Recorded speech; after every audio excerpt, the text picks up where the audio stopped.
शुभ सकाळ, नमस्कार. मी अमृता क्षीरसागर माझ्या मिनी ब्लॉगमध्ये तुम्हा सर्वांचं स्वागत करते. तर ना सकाळ सकाळी चहा फक्त झाला होता आणि इथं ना मी रात्री शाबू भिजत घालून ठेवला होता आणि थोडेसे बटाटे असं ही करून ना पापड्या घालायचं सकाळी माझं काम चालू होतं. तर अगदी थोडंसंच होतं, पण हौस असते ना पहिल्यांदाच आता करायला लागलं म्हणल्यावर, म्हणजे या उन्हाळ्यात. मग त्यामुळे पोरी पण करू लागल्या होत्या मला आणि थोडंसं केलं हे आणि नंतर मग स्वयंपाक वगैरे केला. आणि इथं ह्यांच्या डोक्याला ना केस खूप हे झाले होते ना, तर कलर लागले होते मी करायला. तर जेवण वगैरे आवरलं, नंतर मग भांडी मात्र घासायची सगळं राहिलं होतं.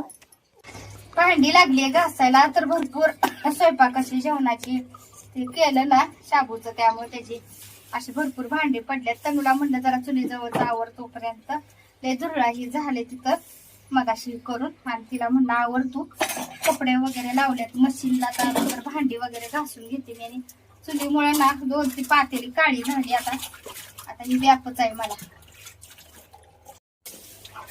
इथे लागले चुलीजवळच आवरायला.